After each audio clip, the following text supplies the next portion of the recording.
welcome to The Real Shade. The Real Shade, the Yeah. podcast about casting shade on movies and also shading in pictures. We have a lovely selection in the middle of the. I'm gonna over here, and this is where Derry, resident artist, Hi. will be drawing the theme of today's movie, which is The Crow. I'm gonna have to get used to this. Oops. The Crow, which is over here, there, over there. And yeah, we'll just be discussing it. We're not really educated or we don't have doctrines in film review, and we're not. We're just people.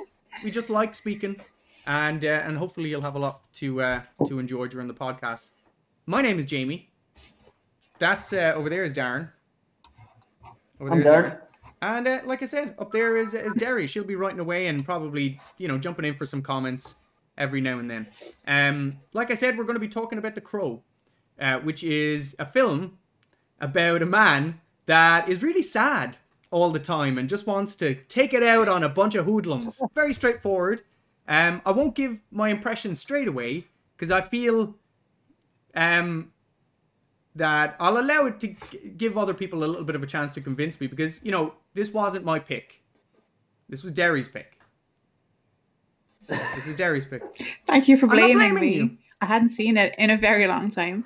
It's a movie from what year was it? 1990s. 1992. 1990. 1992. So not so long ago. 1994. Sorry. Oh, forget it. This is going to be a test all night. I'm going to give you. It's a failure from our resident there movie you go. buff. So 1994, not so long ago, 26 years ago. Yeah. So you can give it a little bit of allowance for, not being up to scratch on a lot of things. Darren, do you want to give a little bit of a brief description about the film? Maybe give us a top and a tail. Don't ruin the ending because obviously that's going to be the best part of it. But give it to me like I'm a layman. Oh God. So I was just ready to leave it all out there, just splurge everything out. I was like, right, but now I have to knock you away again, and for anyone who's not seen it. Well, we will ruin the ending. This We will ruin the ending at the end. I think a quarter of a decade is enough for a spoiler alert. I think, or a quarter of a century. I think. If anybody was watching The Crow for a big twist at the end, don't worry. There's nothing to spoil. Yeah. Don't do it. I have to say, man, I actually haven't seen this movie in years, absolutely years. I think I saw it maybe once or twice before. And I don't know how you felt watching it, but I forgot how awesome it was. The style of the movie, the style of the movie. For me, movies like that don't happen anymore. Because the movie, to me, at the very start, was a big mic drop. Because all happened at the very start of the movie, it was three things. Miramax, randomly The Crow. You watch any movie nowadays, you watch the Avengers, you watch any Marvel movie, any movie at all nowadays, they have 175 different names and title screens before the movie comes on. I checked them, 16 minutes and 42 seconds in this movie. It told you everything. They showed them together, literally 16 minutes into it. I couldn't believe it. I had to check it out. So you see them together, you see her death, you see his death, you see his resurrection, and within the 16 minutes and 42 seconds, you actually spoil it. Let's talk about the first act then. Let's talk about the first act. So I've generally broken it down. This is how I do the film. I don't know, Darren, whenever you want to jump in as well, you're going to have to correct me because I've only seen this film once, and that was last week. Yeah. It confused the fuck out of me. I will have to say that. The start of the film confused me, and I had to go back within 5 minutes. And I'll tell you why. So it swoops in with a camera down onto a city that's on fire, and then it gives the date, I believe, and then it says, or it gives the place, and then it says Devil's Night. Right. First thing, I was thinking, okay, Yeah. this is hell. So this is hell. And I have no idea what Devil's Night is. So I was like, okay, well, that's a cool concept. It's hell. I've never heard anything about The Crow, by the way. Never heard anything about The Crow. Don't know what it's about. Before I watched the film, I thought it's some sort of a undead something. There's something weird going on here. And he can't die. That's all I kind of know about it. So when they swoop down and go into the big circle window and it's all broken and everything, I thought, oh, they have detectives in hell. I was like, okay, that's a cool concept. And then I was watching it with someone at the time, and they basically turned around and said, no, this isn't hell at all. I was like, yeah, everything's on fire. And no, I had to go back. And then I was like, I was like, what the hell's Devil's Night? So I was confused already from the start. Yeah. And then there was a part with the window. It reminded me of Watchmen, which I thought was cool. I like that. Yeah. Yeah. It reminded me of Game of Thrones. I mean, there's a lot of those shots, really, of just like... It was a cool shot. I liked the shot. And it was probably the most interesting shot in the whole entire movie, because the rest of it was just not that great. It was very 90s. It was like... It reminded me of like a TV show. There's that awkward scene with the detective. He's a detective at this stage, because you see him like smoking that big cigar and he's wearing normal clothes. Yeah, Ernie Hudson, exactly. I like halfway through the movie, I was like, who the hell is this? Oh, it's a Ghostbuster. I was like, watch out, the Crow. He's gonna get you. Here's another thing. That man's name is not the Crow. Right? The movie is named after a crow. That's not the name of the crow. His name is Eric Johnson or something. Eric Draven. I'm going to play devil's advocate here and just say that the reason he is alive is because of the link he has with the crow. But he's not the crow. So it's like a Frankenstein's monster thing, right? Am I wrong? I'm not. Yeah, you are wrong. He's not a Frankenstein's monster. If anything, he's a zombie. Let me get to that. But let's keep going. So yeah, they do the you know what it reminded me of as well is actually RoboCop. You know, that kind of a world. Straight away again, I thought on second watching, I was like, it kind of reminds me of a world of RoboCop. Everybody's kind of like, you know, not interested. Like you got the corrupt cops, everything's on fire. You know, you're just about to see like Roman gangs. Everything's very regimented. Everything has a place. Yeah, and it's good. Like again, the start of it kind of got me, and I was thinking, okay. Then they have 1 year later, which I fucking hate. I hate when movies do 1 year later. And this is where it kind of... And again, that's only about 10 minutes into the film. Not even that. It's probably 5 minutes into the film, I assume. Yeah, it's only 5 minutes, yeah. And then we have... the narration bit at the start. Yeah. Where the girl is talking about the crow.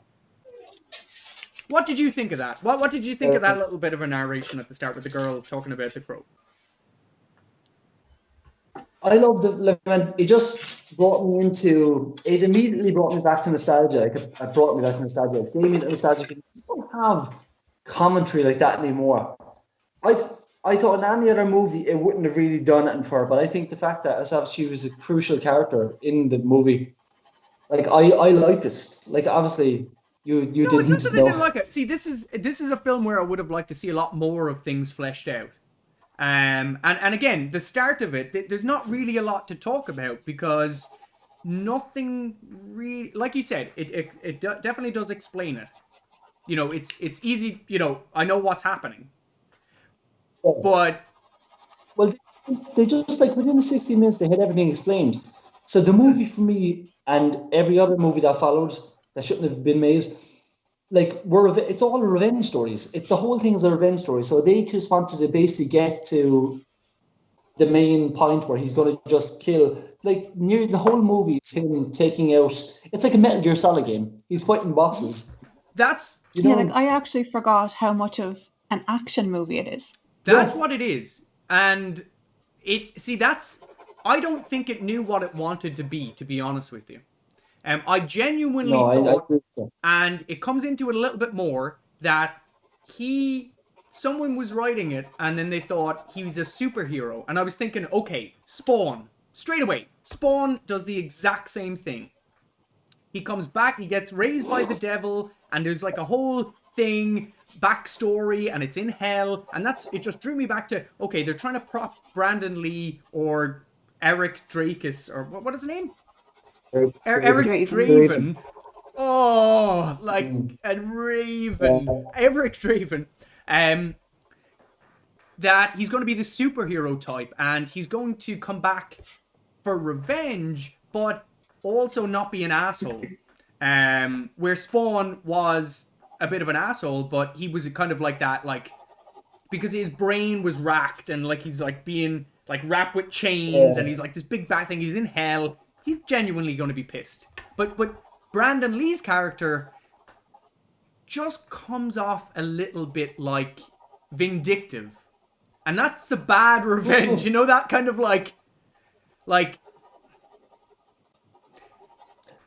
I thought there was no, like, at the very start, because like within 60 minutes, you don't hear him talk for the first I don't think you hear him talk for the first 16 minutes. And then the only time you hear him really talk is when he's going to kill someone. So he didn't really have, that's what I'm saying. So when he had, was it Tin Can? Tin Can. Yeah, Tin Man or something like that. Tin Man. Tin.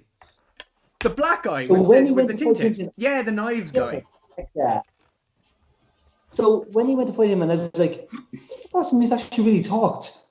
So like, there was no really for me, Brandon Lee really, well, I'm going to say this, and I don't mean this, because he didn't have an easy job in this movie, obviously, because what happened. Well, he certainly did not. Understatement.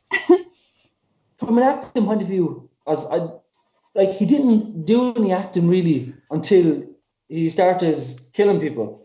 You know what I'm trying to say to you? There was no like he didn't have to play, and only when you see the flashbacks, then when he's like hugging and kissing her and talking, I know it was really like The Room. Actually, yeah, like it was that kind of like it's like foggy and there's like curtains everywhere. They're like diving on each other. Who's the fog?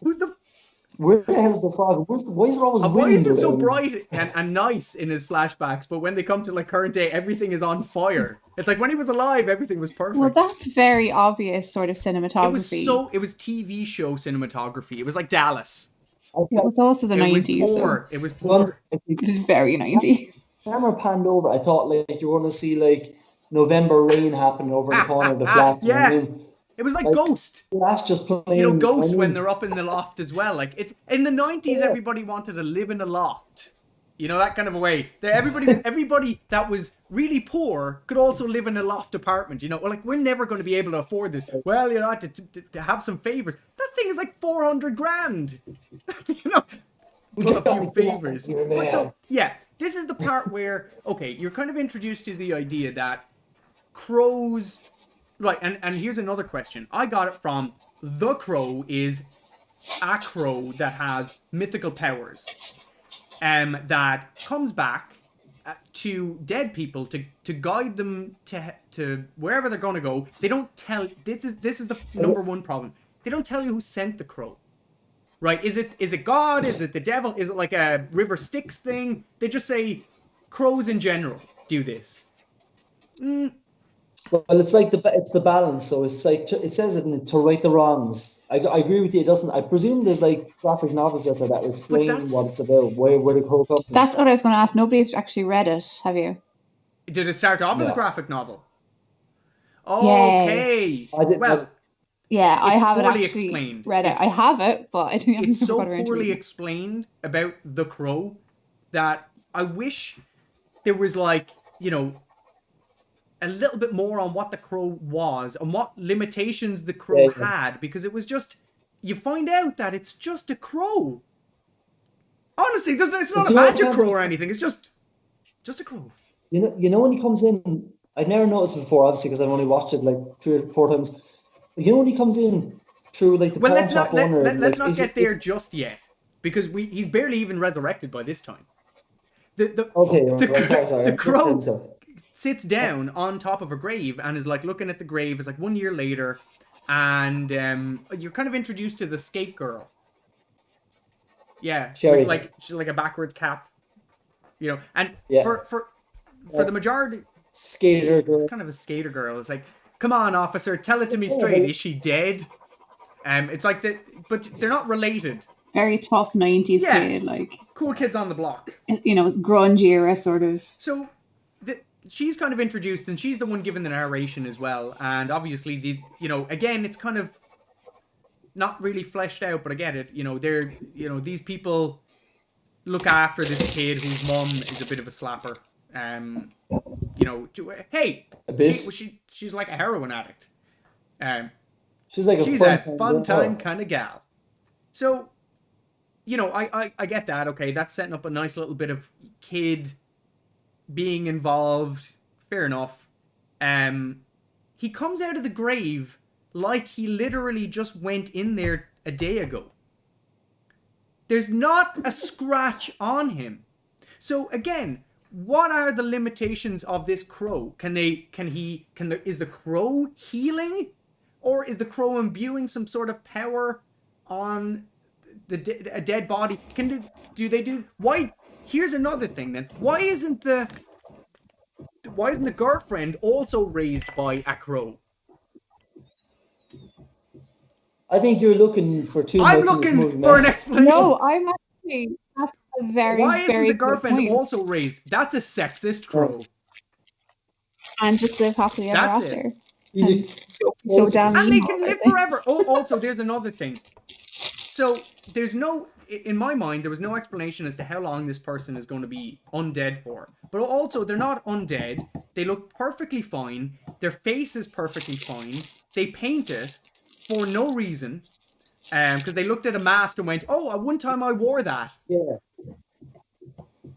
That's the reason. It's to show their life together. It's a symbol of their life together. That's why he has the ring as well. Oh no, the ring is the It's all best. symbolism. He has like an aneurysm when he picks that thing up. But that's in the pawn store. Let's go there in a second.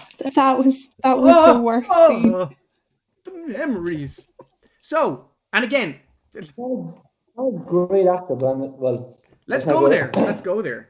Derry's husband loves Bruce Lee. So, what about Brandon Lee? He likes the crow, I imagine.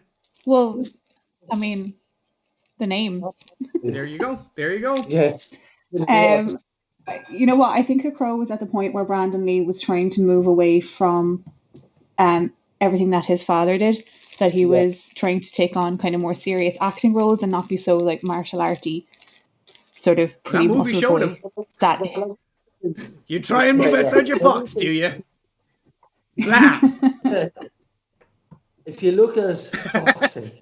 Oh, If you that's look not the at first the- time I'm going to make jokes Sorry. like that, by the way. So that's going to be a recurrent theme. Strap in, Strap in. folks. I'm going to blow you away.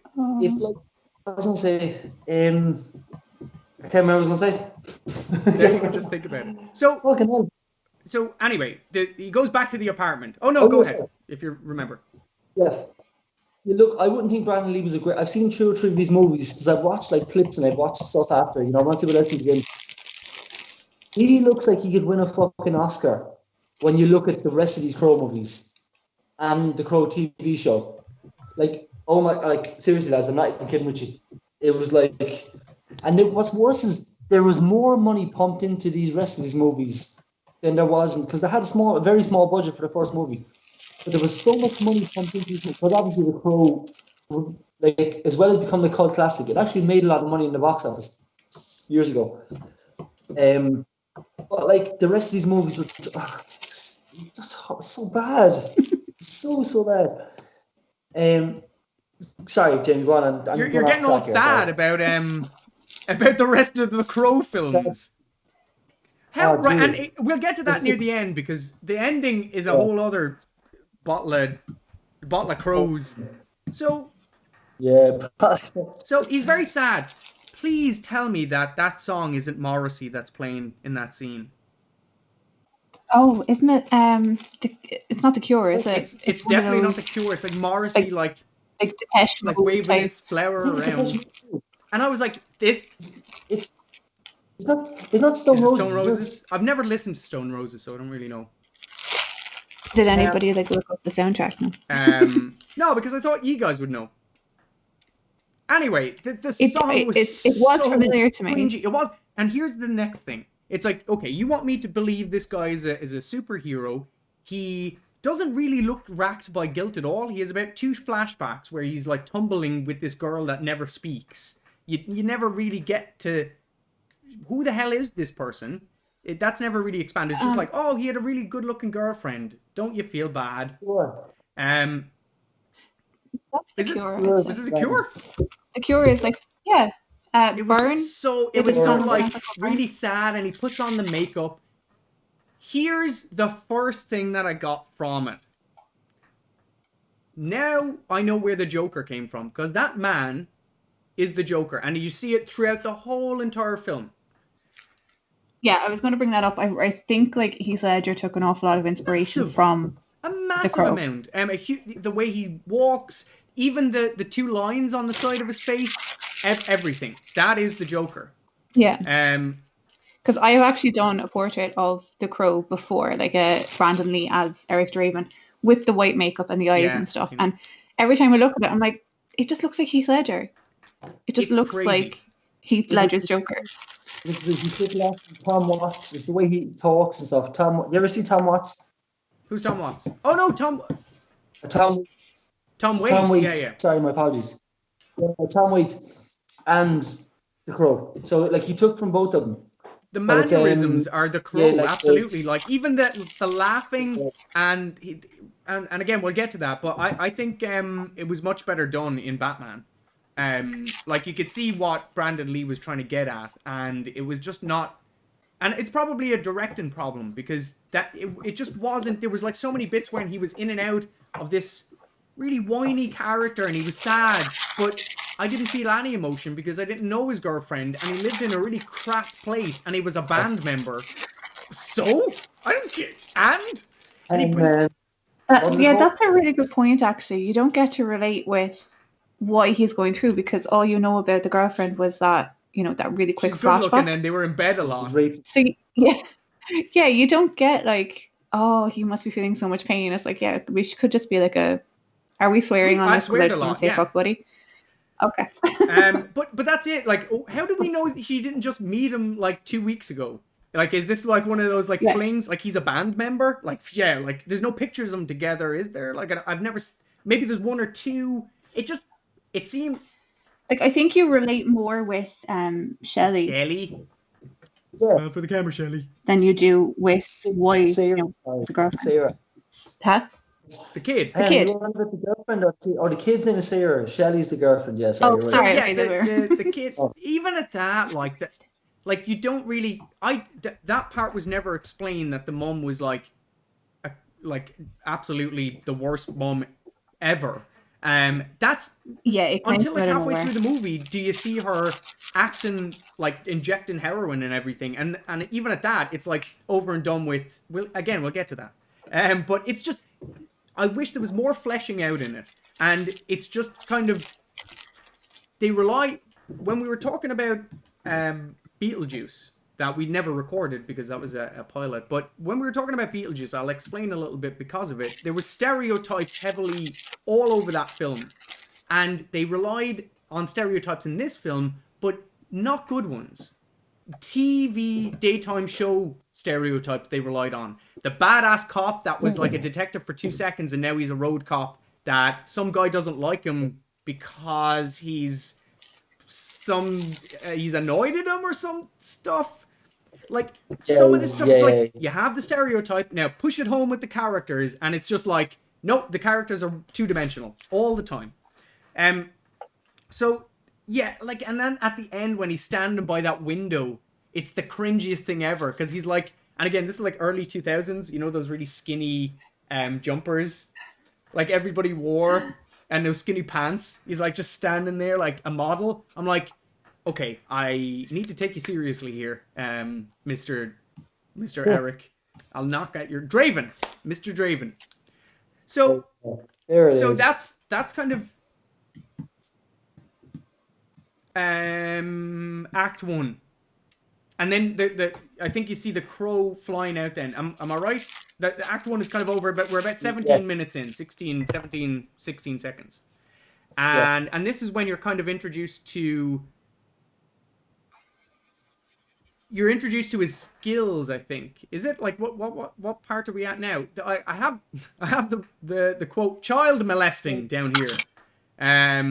Someone called someone a child molester.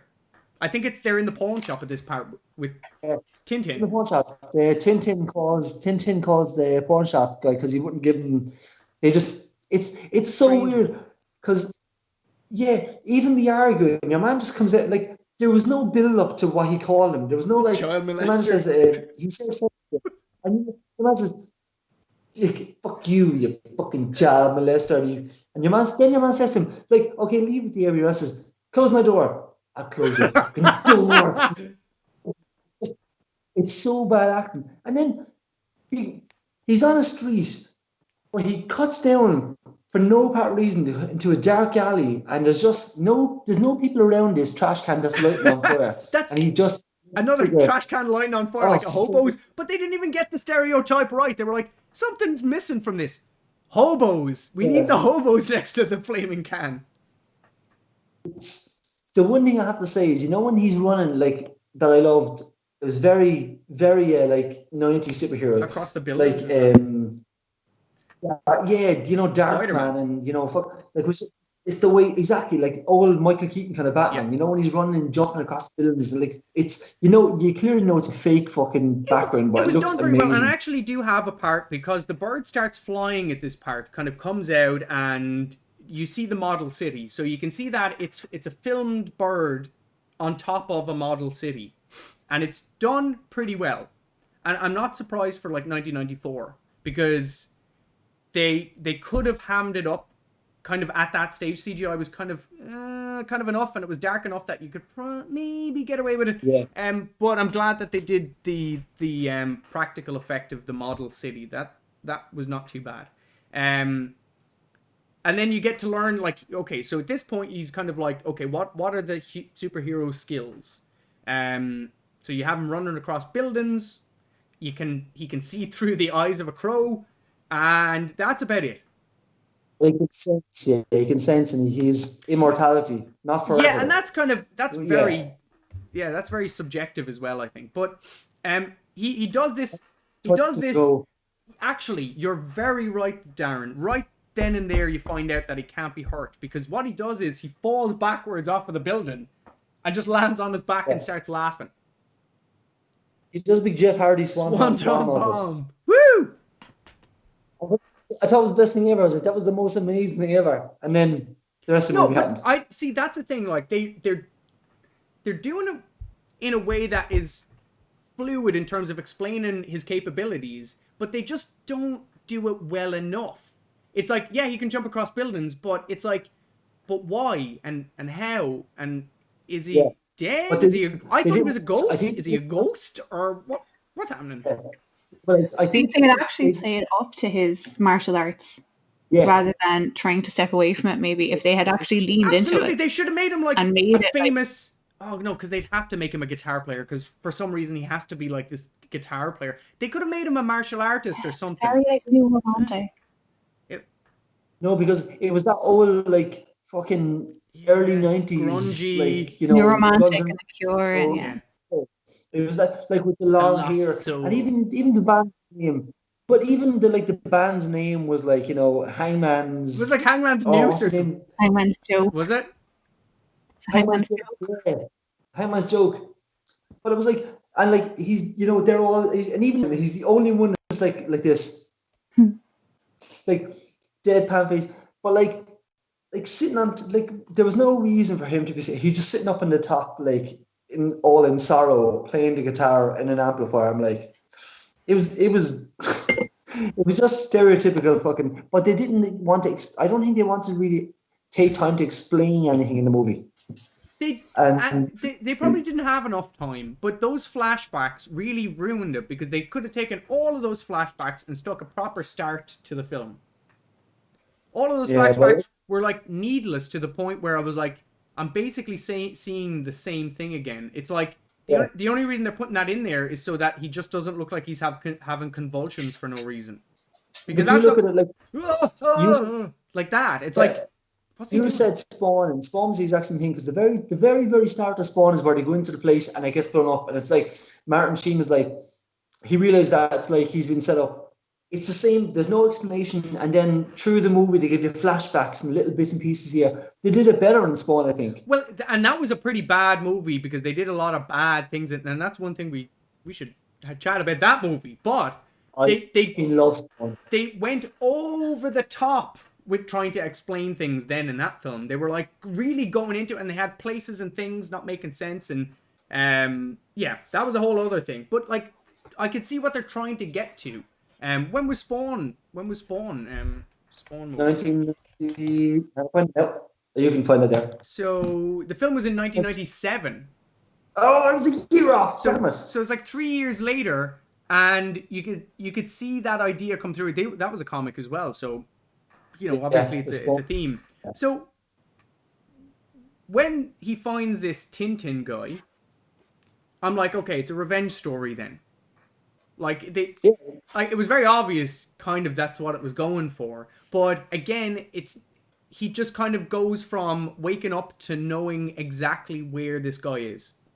Oh, the Crow was telling him. No, because that can't be true. Because near the end, he's looking for people, and he can't find them. So isn't that when the Crow was weaker, though? No, this is another. Am I misunderstanding? Am I writing my own story to this? But this, you have to. You have to. The Crow makes no sense because you're like, what? Does the Crow talk? Is the Crow immortal? Is it a demon? Is it an actual crow? It's a bit hammy. So it's very vague. It's very vague. So at this point, like, there's a bit of a knife fight going on, and you can kind of, he starts being a bit of a sarcastic dick. Like, this is where I started not to like him, because he was like, instantly knew that he was invincible, and instantly was just like, I'm an ass. Like, he didn't look like he was trying to take revenge. He just looked like he was trying to be a dickhead to him. He was like trying to bully him. He was bullying him. And I was like, you're bullying the same people that bullied you. Yeah. And now you're getting enjoyment. Like, see, this is the thing with it. It's not like, you know, I have a duty to go back and I've been brought back for a reason, and, you know, oh, I had such a happy life with my girlfriend, and now I'm kind of made to do this. Like, with Spawn had an excuse because he was in pain all the time. Chains everywhere. The Crow wasn't in pain. He didn't give a shit. He was perfectly fine. His heart was in pain, Jamie. Lord above. I just think they were trying to, like, how can I say? They were trying to show that he knew that, obviously he knew he's invincible, but he was like totally taking revenge. He said nothing, like the whole thing of nothing can hurt me, you know, like, do what you want. But like, I didn't understand, if nothing can hurt him and he dove off a building and landed on his back, why, when your man was hitting him with the pole on the ground, was he getting hurt? Was he doing like, I think he was pretending at that stage. Was he like, oh, and he was like, ha ha? Was that it? No, because then what happens? He was on the ground, and you see him hold his back, and he's like in pain, and all of a sudden your man goes off, and like, really, he should have like villain monologue, because he walked off and he started talking and all of a sudden it started fucking raining at them out of nowhere. Yeah. He took off and he started like feeling himself, and then like, okay, if you're gonna throw knives, and I'm gonna believe that you're gonna throw these knives. Oh, that was the way he threw these knives are ridiculous. But like, it was like someone was off camera and you could blatantly see them just throwing them at Bradley and you just hit them out of the way. Like, yeah, I was like, yeah, like Wonder Woman shit. It was like, so again, so that fight wasn't very impressive for, again, a person that you're telling me, like, does he have more strength? Like, could he have these abilities when he was alive? Like, was he able to do that when he was alive? Or now has he gained more abilities, but they're just a little bit better than when he was alive? Because the fighting, I presume it's the Crow gave him the abilities. It's not a vengeance. It's not a revenge spirit. It's like a vengeance spirit. But it says it's trying to. It says the Crow. I'd like to know, actually, now that you're saying it, where did the Crow come from? I'd like to find it out. But it says that it's trying to set the devil. Like, that's the only thing I can get. God doesn't send a crow somewhere, does he? It says it's trying to set things right, doesn't it say that at the start of Yeah, the there's movie? like a balance, and I'm like, what does that have to do with crows, though? Like, where's the where? Like, I've never heard that myth. So if you're gonna make stuff up, give me something else then. Crows and Yeah. balance, because crows are known for balance. They have really good balance. Them crows. Have you ever seen them? Derry obviously said there's a graphic novel to it, was it? So I'm sure there's a full story to it before, but they obviously should have given that in the movie a little more detail. A They little should have, more. absolutely, especially at a time in the 90s when it wasn't very easy, especially in Ireland, to get hold of any comics. You see that movie and you're like, crows. Yeah, crows do that now. It's not even, if it was a raven, at least I would have been like, oh, there's something spooky about it. No, crows. Crows are nothing. Do crows do I don't, anything? but when he gets this, what I can't understand. This is something that I captured me. When he gets to the pawn shop to your man, and he taps on the thing and he breaks the window. Well, I'll say one thing. I thought they were going to do something really good with the murder of Tintin. So I was thinking, okay, they all have, because there's four guys, isn't it? Like they're all I think they're introduced a little bit earlier in a bar, and they're all like, they do the Mexican standoff thing, and then they have guns, and it's just like, okay, they're a bunch of complete assholes, but fair enough, they're setting them up. Swallowing bullets with a shot. What the hell? Swallowing bullets. Mm. They all tried to one up each other, but they did the same thing. Like you'd expect them to put like a Seven clip of bullets. bullets. A missile.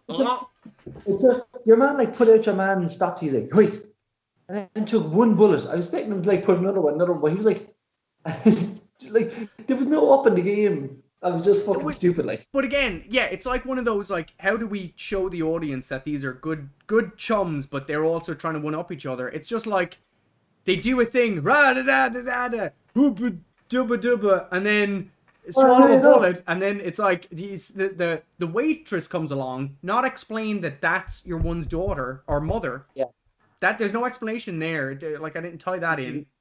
Awful actress, that woman. Pretty bad. And and then the with the knives. So I was like, okay, there's four of them. This guy's an expert in knives. Maybe the next guy's an expert in guns. Maybe the next guy's an expert in like fire. Maybe the next guy. I thought he was going to kill them with what they're specialized in, and I was like, okay, that's a neat idea. It's solid.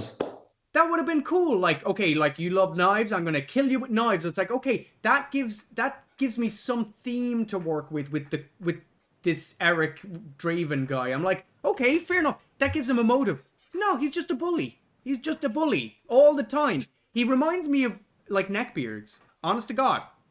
Like that's where they get this idea from about like, I'm invincible and I have a bit of a laugh, but there's no proper thought to it. I would have liked there to be an incentive. Like the guy's a musician, and he's not creative at all. He can put on a bit of makeup. That's it. So yeah, now he breaks into. Oh no, wait. Then we see. Don't we see? He kills Tintin first. He kills Tintin first, but don't we see the boss after that? Just after that, and then we see the pawn shop after that. There's like the bosses around this stage. Yeah. Big missed opportunity. I thought the boss was going to be a vampire. He absolutely looks like big a vampire. Long hair, eating eyes. He was. That's something I read. That's actually something, because exactly what you just said is what popped in my head. I checked it up. The character was actually supposed to be vampire. But because they didn't have any other supernatural beings besides Brandon Lee, they missed it. They missed it because what they needed then was him to be sacrificing to the devil and maybe saying that maybe this is built on unholy ground. Give me some crap explanation about where it's built, and that's why crows in this part. Maybe it's Salem. Give me some crap about witches or something. And this guy is like raising up the spirits and something. No, he's just a bad guy. He's just a bad guy. What year was this? 94? Because 4 years later, Blade came out. There you go. And so they really could have got in right before. I love Blade. The Yeah. last time I saw it, I don't know if I love it I've as never much as seen I it thought before. I loved The Crow. But I've never seen it. Blade is. Yeah. I can't even talk about it. It's emotional. It's a movie they got right years ago. I wouldn't go back and change a fucking thing. It was amazing. But that's the thing. Like, you can see them No, doing them right in other films that are really yeah. good, and it's like that's what they were trying to do. But you know, like even when you're saying, like as well as him looking like a fucking vampire, the girl on the bed that obviously him and His sister. yeah, have done whatever. Like, and she's What? dead. And I was like, just immediately when I saw her, and then your man says, I think we broke her. Like, if you had just seen two little lines I there, would you have know, loved that, just an insinuation that he's a vampire or something, because they're eating eyes, but there's nothing occult about them. Like, they're not doing anything. but they didn't even have to have him as a vampire. They could have had him as like a human practicing vampirism. You know, Perfect. Give me something like he's communing with demons, or no, he's just a guy that takes drugs. You don't even know if he sells drugs. Like, what does he actually have these people do? There's only 4 people: the Candyman guy and his sister. Yeah. Do they run the organization, or what? He's like the bodyguard, and she obviously is. But I don't know. It seems like she has powers, but he doesn't. Which is like, you never see her use powers, but you get kind of like a. Oh, she's exotic. She's Asian. There must be something. Ooh, something going on there. But like, he's from Texas. Like, was he meant to be Asian as well? Because that man is like a Texan, absolutely. But wasn't that the joke? Doesn't he turn around at some point and go, "What? You don't see the resemblance?" You don't see the resemblance. Yeah, they must have put that in there, because what I don't get I get that that's a joke, but then I don't get why they're brother and sister still. Like, it makes fucking no sense. So that's kind of where it kind of started to get to me, where I was like, okay, now here's your bad guy. We're in Act 2. We're setting up everything, and you have no motivation. Like, oh yeah, we kill them people for laughs. Do you know what I've just noticed? The bad guy actually, and the only connection the main bad guy and the Brandon Lee character have is the fact that, like, he's supposed to be the main bad guy of the movie, and Brandon Lee only ends up fighting your man because he won't give Brandon Lee the last guy he wants to kill. So there's actually no really connection between the main bad guy and the hero.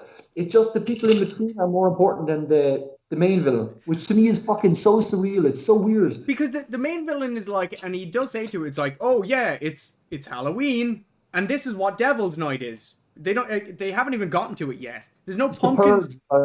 But there's no pumpkins around. Like, there's a bit where you see children dressed up and stuff like that, but it doesn't seem like Halloween. And I thought, is this like some random holiday that these people have? I think what the backstory there is, and I'm not sure because, like I said, I haven't read it either. But I think the whole point is that they have taken over Halloween. They have wrecked it. But they call it Devil's Night and never have anything to do with the devil or demons or anything. Like, that's... No, it's just causing mayhem and chaos, basically, and setting the city on fire. How does he make money? If he is this like a protection racket? And then he's like, oh, by the way, one day a year we come around and burn your hair down. Set the city on fire. Step 2, question mark, question mark, question mark. Step 3, profit. Clearly he's making a living out of it. Clearly. He's got that silky looking hair. So, which was really distracting, by the way, because I kept looking at it and going, is it extensions or did they just gel it really weird? That must have been extensions or something. Again, vampire hair. It's vampire hair. Yeah. Like total fucking Brad Pitt interviewed vampire shit. Like around there. I've never seen that movie either. So add it to the list. So then you see the legs of the skater girl, and this is like the 4th time they've introduced her like that. That's like the only imagination they have for looking. Okay, we have a girl that's skating, or we have someone that's skating. Oh, go down really low and film them skating for a bit. Oh, what's the fucked up thing is, it was actually a boy. When you look, like, there was actually like a young fella they had skating, right? Oh yeah. Yeah, it wasn't. That's why it hoods up the whole time when she's skating. That's a shame. The guy they picked was an awful skater. Fucking shocking, like. It wasn't that great, but I wasn't expecting a lot. It's just like, oh, they're doing a skater thing. But to be able to skate, like, would have been, Do an ollie. some, Do a kickflip. Come on. yeah, something. So I don't know. now we're getting into the part where we have the pawn shop, and he does again that cliche of, hey, we're closed, don't you see the sign? Yeah. But then what annoyed me, and I get to my point now, is what he's saying. Go for your point, yeah. He brings up a quote about the raven. Did you hear me tapping? I know you heard me tap. I'm like, Yeah. but you don't have a raven with you. Exactly. You have a crow with you. What do you? I know it was just an easy line to put in there. It was lazy writing, is what it was. It was very fucking. Someone saw an opportunity there, and I'm like, even to be in that writer's room and say to a man, I would have had to stand up and say, no, he doesn't have a raven with him. I'm sorry, you can't put it in there. You can't. Like, but even if he did say that, I would have turned around and made some like really like funny joke, like as Brandon Lee about. I know it's not a I know it's not a raven, but you heard me rapping on you. Something. Don't just like fucking leave the joke there. I'm like, it doesn't make any sense. That's the thing, and it's like that's where it gets its kind of its action movie tropes as well. You have like those shitty throwaway lines of like, I'll be back. But he doesn't he say he's like a creature of the night? I'm just a creature of the night. And I was like, oh, Brandon, stop! You're cringing me to death. Like some of those one-liners are just like, oh, it's not even. I can't even forgive it for being early 90s. It's just poor. What does he say to her when she walks off? And I don't know. He says, "What's the? Oh yeah, it can't rain all the time." And she immediately like, Eric, he's gone. Like, yeah, that's it. Can't rain all the time, Eric. Yeah. Oh, it's just like, and I'll get to that bit as well. And it's so. Oh, it's terrible. So he breaks in, and now I'm thinking, why is he break? Like, I know that the Tintin sold some stuff to him, but I was like, what does that have to do with the pawn guy? Like, why? Like, fair enough, it's bad, but now is he just breaking into people that he doesn't like to kill?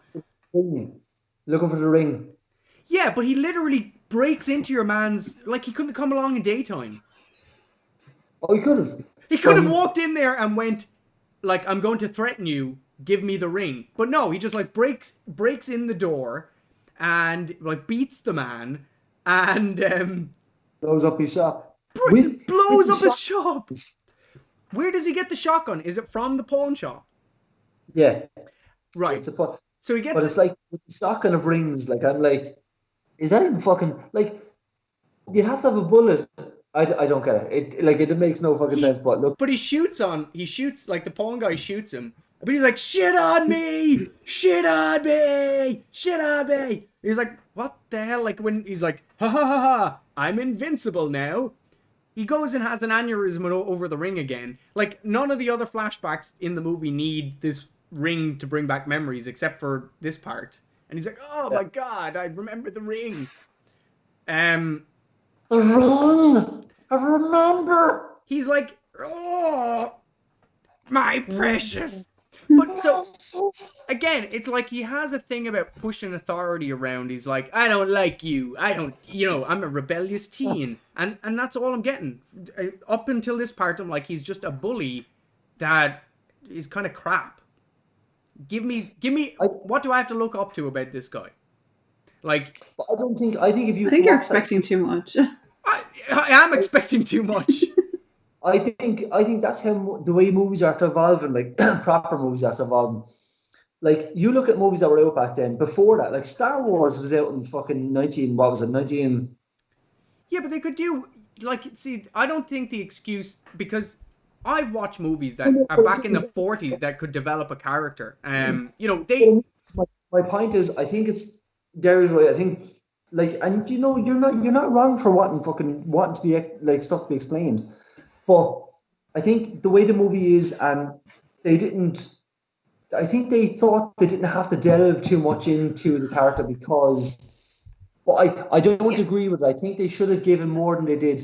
But because I think if you look at the movie as a whole, it's really like an image board. There's not a lot of substance. There's not a lot of story there, but there's some great visuals. And Like I'll debate. there's a really good mood. Like they're consistent with it. I just visually it's a really nice movie. I don't think they're consistent with the feeling of the movie. I will debate that because I said visually. Visually, I don't like consistent in terms of it. Yeah, like it's all dark and sad, like. But it's shot very much like a magazine sort of. It's like an extended photo shoot. Yeah. And I think very modelly. Yeah. I think it's one of those movies you have to either just enjoy it for what it is, and I think if you try and delve, it's really weird because we're doing a review of a movie that we're delving into it, but that's what I'll do. I will pick out these nitpicks, and hey, welcome to Defended. I'm not saying that this is a bad movie, but I'm saying that this is a lot of stuff you're saying. I totally agree with you, man. I wouldn't have thought when I was watching it. I just took for what it was, and I watched now like certain bits and pieces, and I thought it gave me a really like nostalgic feeling because I've seen it years ago, obviously, and I'm fucking ancient. But like, I would have never picked out some of the stuff that you picked out. But the fact that you've said these things to me now, when I watch it again, I will have a whole different feel about the movie. Well, there's a lot I have a lot of redeeming factors I have about the movie. Yeah. So we'll go over that at the end because I don't want to give the impression that I think it's a necessarily a bad movie. It has a really good, there was no point in which I thought I'm bored. There was always something to see or think about. It wasn't a boring movie by any stretch of the imagination. But what it did was it missed so many opportunities, and it's not, again, the movie was fine and the premise was fine, but they missed a lot of opportunities. And I'll have to read the comic book to get it, but it was like in these parts, like when he was what I would have liked to see up to Act 2 at the very least is the fact that he's racked with either physical pain, maybe he still has like Spawn, he's racked with either physical pain so we can see it, or emotional pain where it's just more than like 2 seconds of a flashback, and they haven't done it up until now. But again, it's not that it hasn't been explained. It's just they could have done a better job of it. Just sorry to cut you. One thing I think, Darren, maybe you saw, or maybe Jamie, you saw. When you see him and he's wearing the black fucking skin type. Does he have sellotape around him? Like it looks like electrical tape and stuff. Yeah. Like I was saying, that's for because obviously he heals. So like I think what it is it's to close his clothes up again after they're ripped from the bullets. That's what I got from it anyway. But this is the first part because I again haven't seen the movie and I don't know when Brandon Lee actually gets shot in the movie, but I know when it happens because I've seen it now. But at that part I was like, oh, they're raising a gun. Is this going to be it? No, it wasn't. So he was fine after that. And then he pours gasoline everywhere, and I'm like. Again, it's like you're taking it a bit too far, Eric. Let either calm down, Eric. Kill the man, or because here's the thing: the movie starts off as a place burning down, and now he's contributing to that. Like it just seems like he's not. It's not even like he's an anti-hero. He just seems a bit spiteful. Moving on. He also reminds me of the Columbine shooters when he puts that big leather jacket on. Doesn't he? Oh. Just saying. They definitely weren't referencing that. They couldn't have been referencing that, but what I'm saying exactly. What I'm saying is that it has that type of an attitude of person. And instantly I got it. I was like, yep, that's the type of person I'd see on television having done something like that. It's just a nasty person taking revenge on people, and again, refute it. I'm tossing these ideas up, but I agree that there's a lot of he did come off as a bit of a dick, but I think it was the fact that he just because he starts laughing for no apparent reason. It's not even to be kind of psychotically there's something else otherworldly going on here. He's taking pleasure. I believe if he's going on a revenge thing, you're going to kill these people. You don't really show that you're taking pleasure in killing these people. You don't you should do it, and it should be a checklist. you know what it should have been is I would have had no problem with them taking enjoyment in it if they explained who originally resurrected him. And the crow isn't good enough. It doesn't give me an explanation of like if it was the devil or if it was a demon or if it was a magician or something. The crow has no morality, and I have no. Is it ever stated in the movie why he needs revenge, or is it just selfish? Like, It's a if second he No, gets one. revenge, does he get to see her again? no, Or oh no, they don't say that, but he does, and but that's not good It's enough. still, That's not good yeah. enough for me. You know, he could have You taken the know, Batman route and locked them all in jail. Like, why isn't he doing that? you know, like the other movies, like the second movie, if, well, it's the very start of the movie.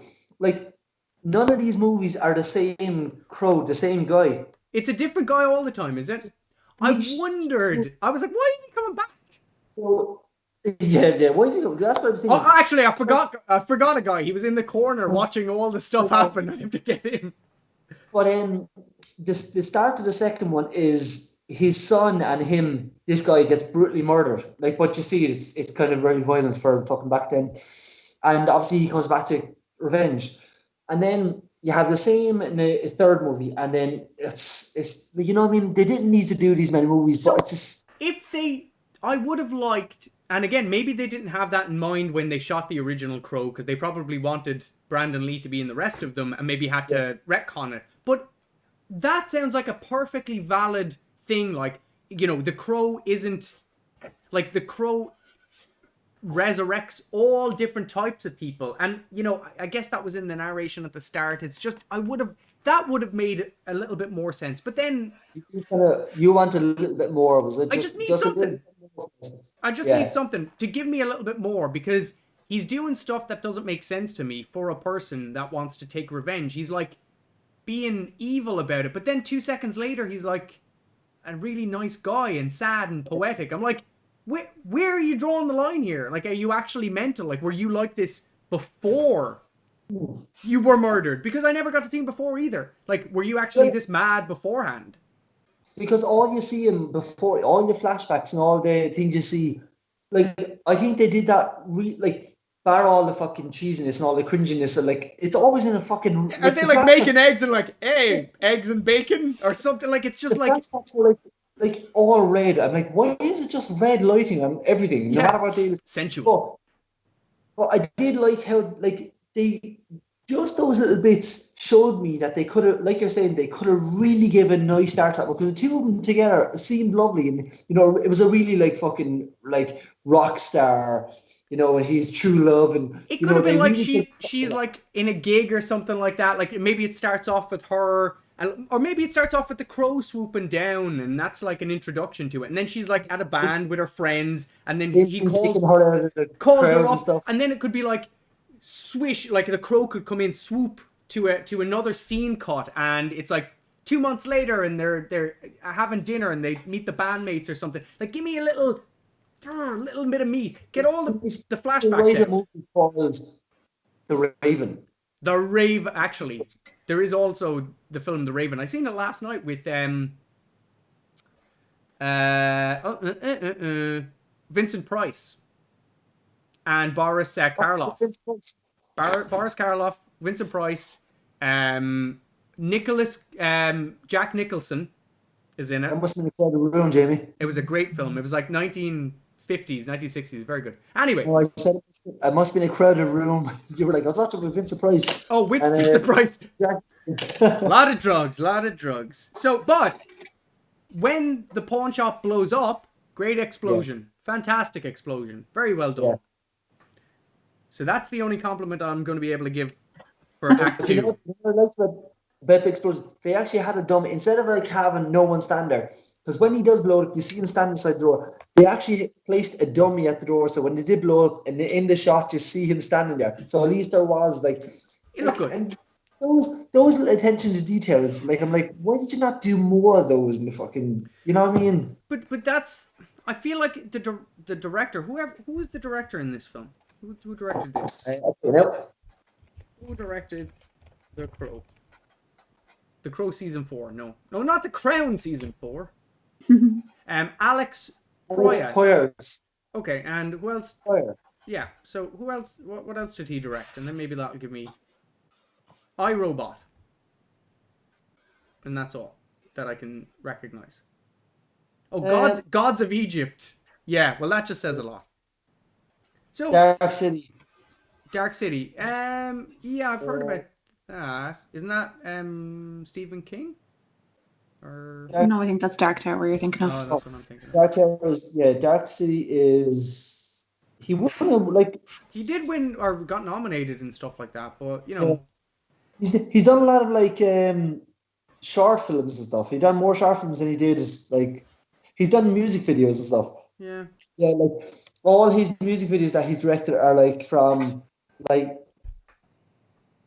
all those kind of bands, like you know what I mean, fucking Sting and like loads of like you know those kind of fucking like early '90s rock bands, like a Yeah. load of those. He's directed a lot of those, but yeah, like you know, man, and I was going to say this about the movie. I took for what it was, and I really just enjoyed it. Like I did, if I tried to pick apart the movie, that's why I'm glad that you were able to do that because I couldn't do that. And Derry, Well, you enjoyed it, I hope. I'm just I'd chilling. only kind of gotten so by this stage, I was thinking, okay, I get the premise of the film. It's all set up now. Yeah. We have kind of two more other people to kill because I think by this stage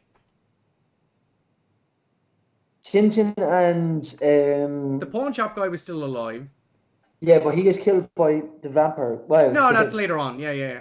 But yeah. we still have a few more things to go. So I have like Act 3, and you see number 3 and 4.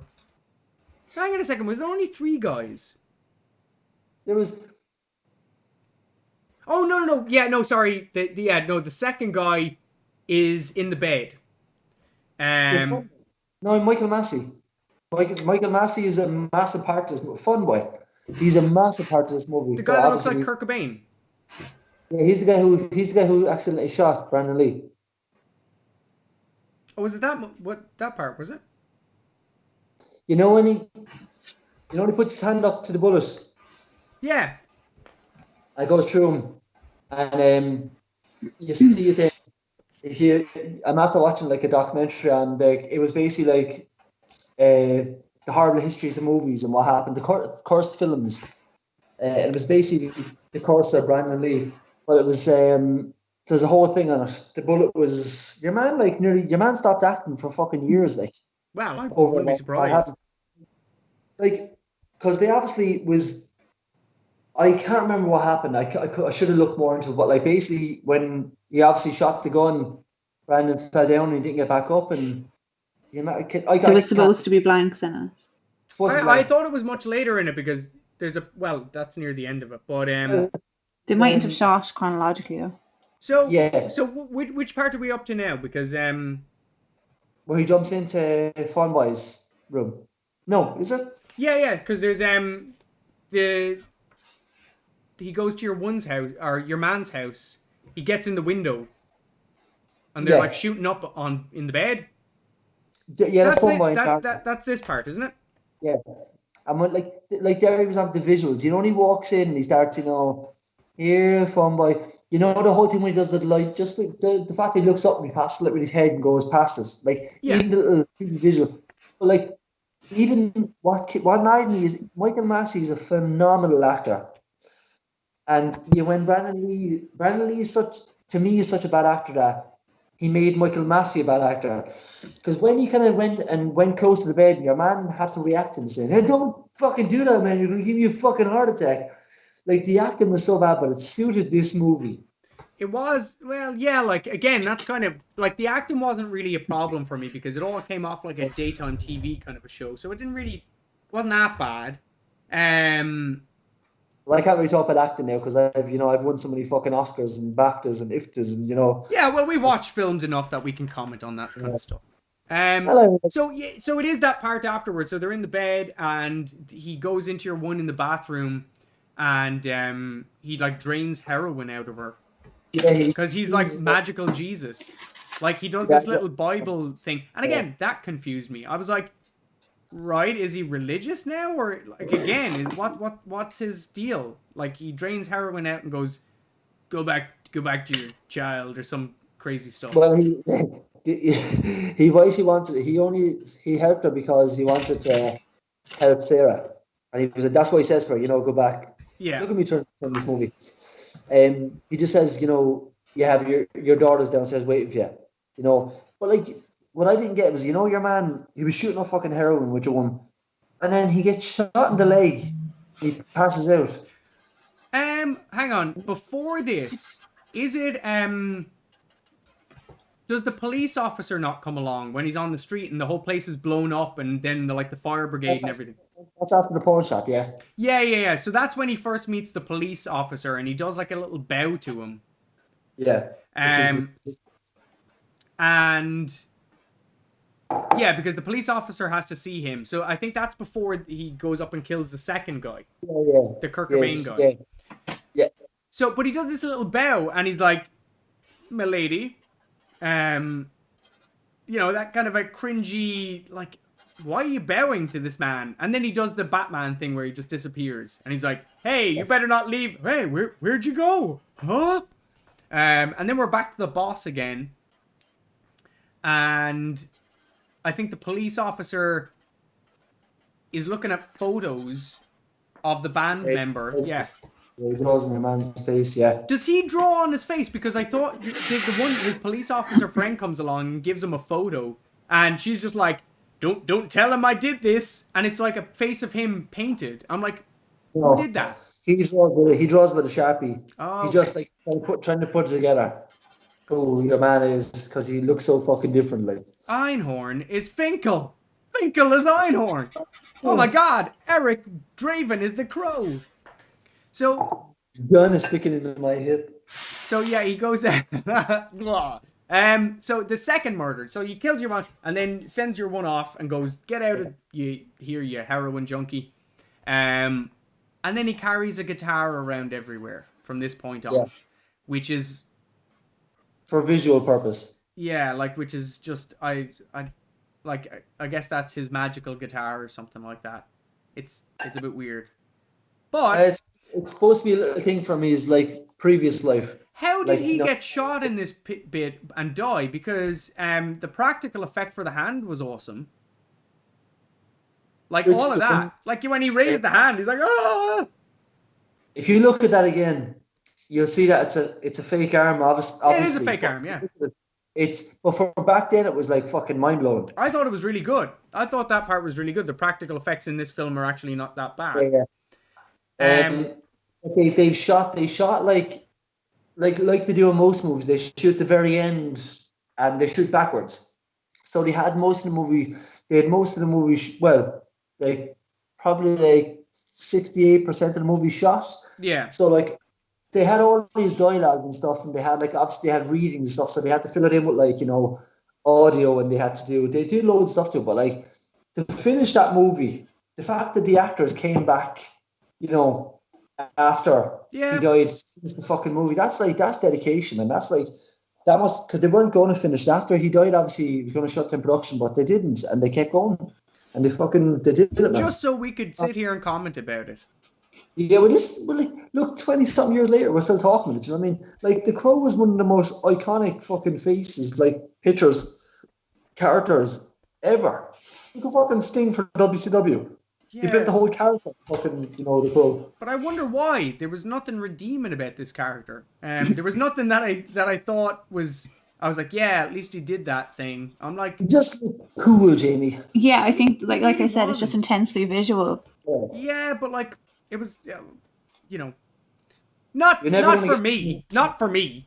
But there's the what else happens? Yeah, your man goes, "Why won't you die?" And doesn't he say something like, "Not dying doesn't wear off" or something like that? He gives some stupid line. Yeah, it's a quote. Yeah, he gives this. Yeah, I don't know what it is. One-liner thing, and I think it goes back to the boss then. So this is before Act 3. We're still not on Act 3 yet. Goes back to the boss. The boss is sitting there with your one. They're lighting, aren't they? They're lighting An stuff into eyeball, the eyeball. Yeah. and there's a Like bit of an exchange there. I don't understand her whole thing of taking eyeballs out, because through the whole movie she keeps saying on like talking about eyeballs and fucking lighting them on fire, and then she goes like the whole point of near the end her eyes gets taken out. I don't. There's nothing there besides her telling you that. But that's the Like thing. Why does she do that? And that's what it like I said before, guy gets killed with knives. You know, that's cool. She gets killed with her eyes being plucked out or whatever.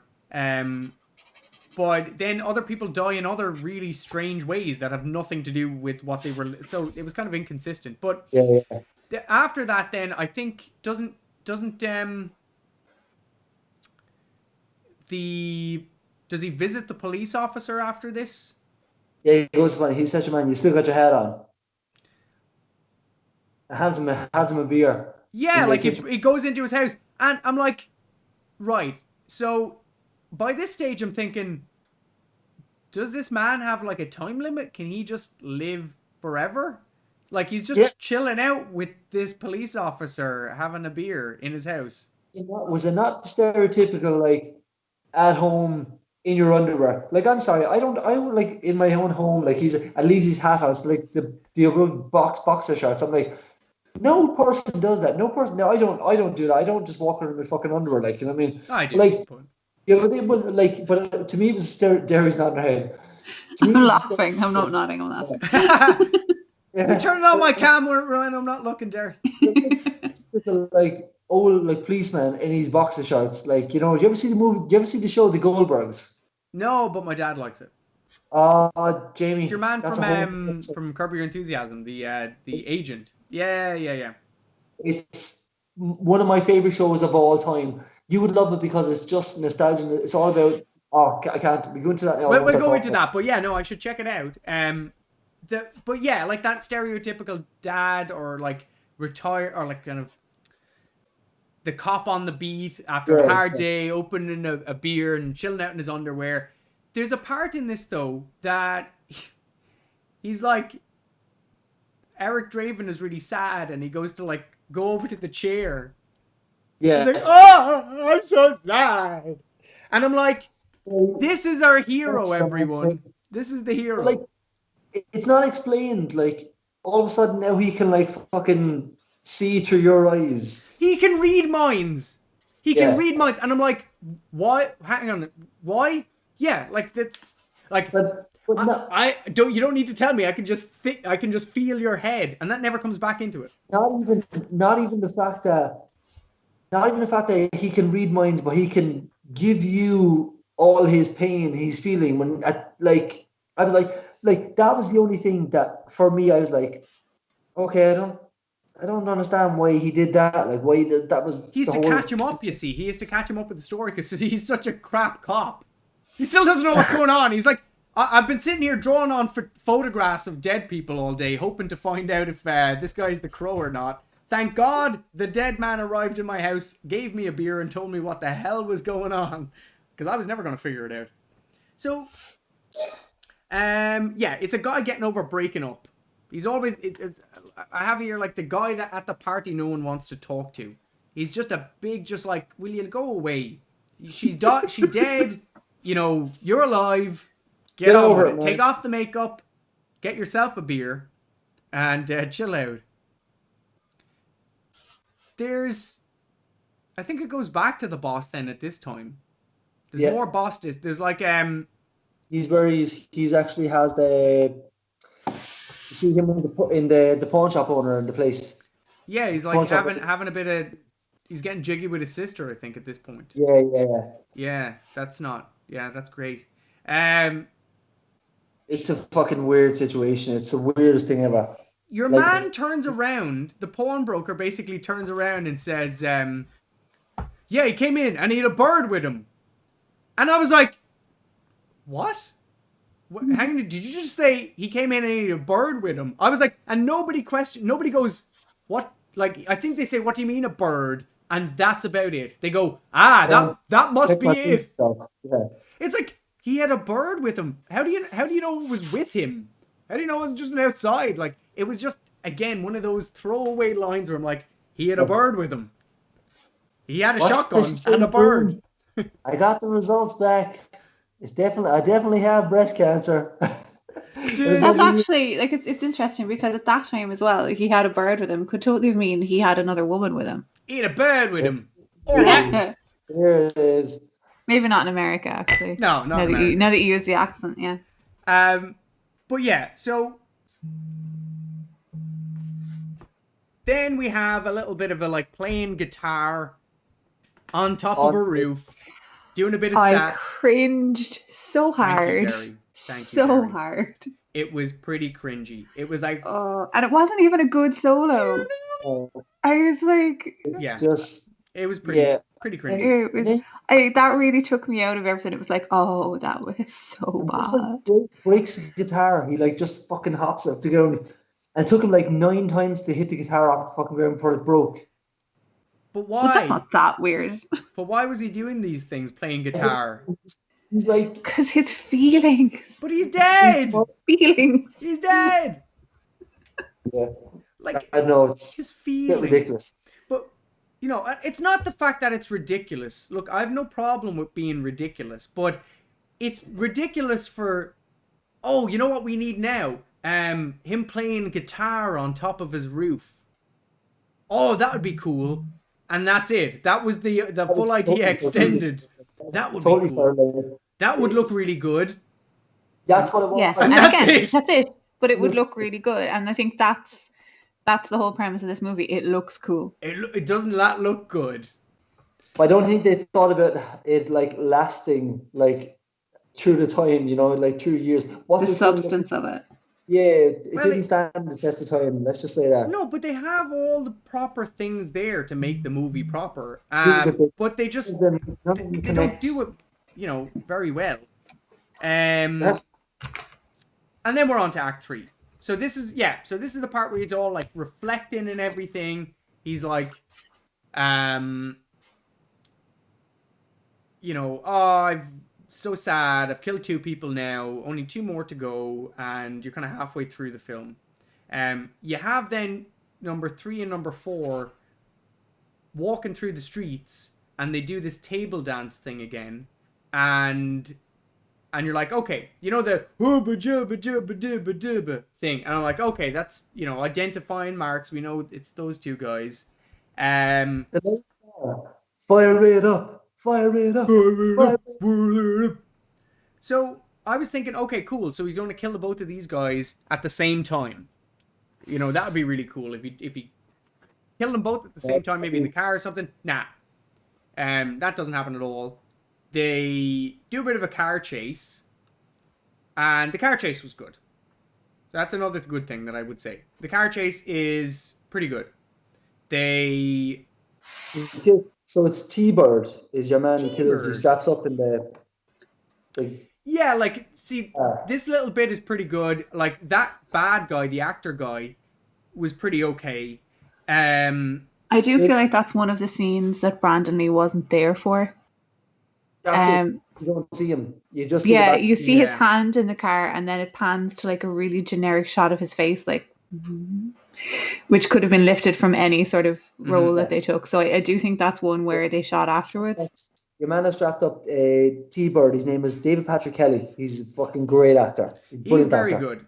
I did like him. Then it started getting a bit convoluted. I'm like, how fucking long? Like, oh yeah, there was the cop chase scene, and your man was like driving down, and there was like a funny collision. You know, and I like the way that the cops were introduced to give a little bit more urgency to it, to basically bring it a little bit quicker. Like, you know that he was trying to get there, but there was a little bit of urgency that, you know, there was something good. But you don't see. I think your man's name is Skanking. Like, you know the fucking out of his head on speed guy. Yeah. The guy but they never explain, because your man speeds off in the car. He only sees the back of the car going well, as we're supposed to believe. But he's able to explain to the top guy, he had fucking a white face, man. Yeah. You didn't see him. Well, like, I think there was a bit where he looks around like in the dock. He like looks around, and I think he sees him from afar. But like, it still doesn't really explain too much. And if he can just disappear at will, couldn't he just done it then? You know that. But it took him like an hour. It was like a Looney Tunes thing. He like roped him up and then like set up like this car on a ramp with like flames with gasoline, and then he plows into the fucking thing. And but there's a part where he's like, "You can't be real, man. You can't." And I was like, "Oh, don't do that." Like, you can't come back, man. You can't come back, man. I like the character up until that point, because then he started getting a bit stupid. He's like, "Can't go back. You can't go back, man." He's like, he's clearly back. He's clearly back. There he is. There he is. But then he does like the Eric Draven does like a big sign of a crow on the ground with lighter fluid, and he turns away. I'm like, that'll be gone in 2 seconds. Again, that is just another visual thing where they used in a lot of other movies, like Daredevil, Ben Affleck's Daredevil. He lit the thing on fire that came up. Like, that's just another fucking... It's another you visually... see him laying down the lighter fluid. It's not like it's there and then it suddenly ignites. I'm like, okay, well, whatever, I can suspend disbelief. You see him pouring it. No, but if they see them pouring it wouldn't be as cool. Come on, let's be honest. But fine, I'll give it. It was there. I'll give it. I'm like, whatever, fine.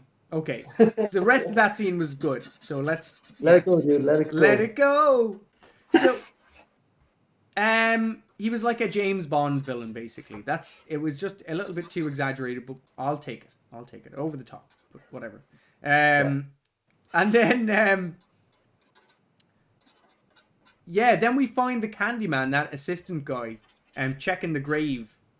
Checking your man's grave, being like stroking his chin going, I wonder what happened here. There's an empty grave, and, you know. Do you know that, like, when you look in the, like, I don't know if they did. You know in the way in Beetlejuice where like he flew up and like the whole grave looked like if someone actually came out of a grave. Yeah. Because like it was too clearly dug out, like a big fucking rectangle. Like if he's supposed to push off that, like when we see him get started, he doesn't lift anything off him. He just his hand. Comes out. And then clearly when Tony Todd is standing there, you see the casket against the fucking. I'm like, he didn't come out of the casket. Like you don't continuity. Yeah, well, you see him coming through like the soil, and like he's like, oh, do this, and like you don't. Oh, yeah, he's like touching his body. Oh God, I'm so tasty. And then this is where they explain on the television that that Devil's Night is Halloween. Yeah, this is the first mention of it in my knowledge of the film. It's Halloween. I'm like, oh, right. The cops say it. No, it's on television. It's like, for the last 7 years, you know, Devil's Night or Halloween. In the precinct, the cops say it first. There's like, okay. There's a conversation about it. It's only like for a couple of seconds, like, and I copped it. But like, I assumed it would be like, no, man, did I? No, I heard the cops saying it, but like I think I would have never thought about it until they say. See, we've seen it before, so I think we have subconsciously we know it's Halloween, so it probably didn't. I had no idea it was Halloween. Yeah. Up until Act 3 this point. The boss says to the group of people, I think he's just talking about it. I think that's why I thought it was what it was. I didn't think much into it. Again, maybe it's because first time watching it and I was kind of taking down stuff, but it's just like I wish it was a little bit more obvious, you know, that kind of way. But there you go. There it is. So the mom is back at home. Yeah. And she's like cooking eggs. And the daughter comes in and is like, what are you doing? Oh my, you're cooking eggs. And those eggs are looking pretty good, I have to say. Yeah. And she's just like, clearly I'm a bad mother and I've been a bad mother all this time. And but it's okay now. I'm cooking eggs. Yeah. And she like calls her, you know, Darla. And then the second she's like, oh no, sunny side up. Mom. It's like, wow, that was easy. All is forgiven. Yeah. Oh, you were like a heroin junkie that slept around in like with the worst people. And then it's like, hey mom. I'm gonna have to disagree completely on that, because like that's a young girl. She has probably been dreaming of her mother being back to normal for God knows how long. So she's probably just going to take whatever she can get. Like her mum. What? Like her mum. Wait. Like her mum. Let's talk with the real problem that we don't have in Ireland. Why have we never had like cool bars like called the Pit?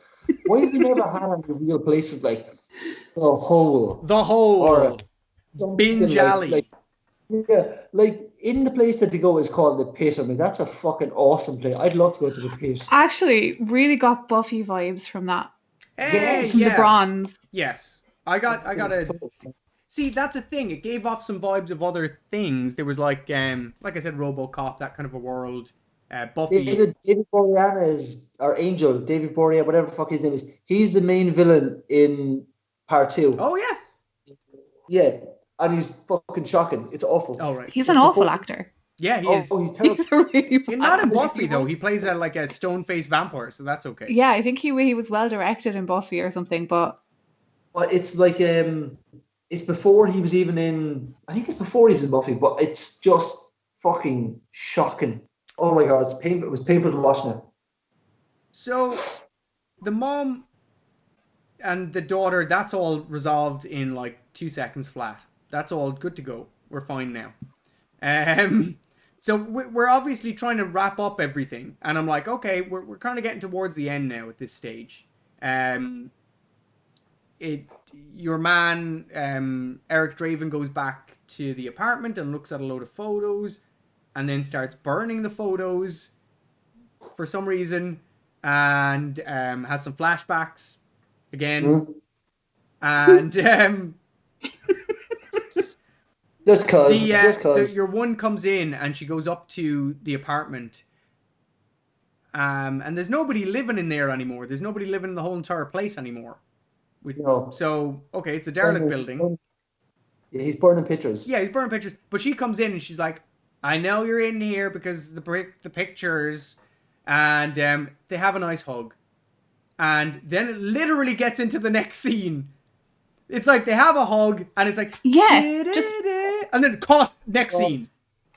Well, do you know what she says when she, like the next scene where she goes, because she's so happy and it's like the sun shining, and then the literally next time you see her, she's all sad at the fucking hot dogs. Then there was a whole conversation with her and fucking Eric Draven that she says to the police officer Ernie Hudson.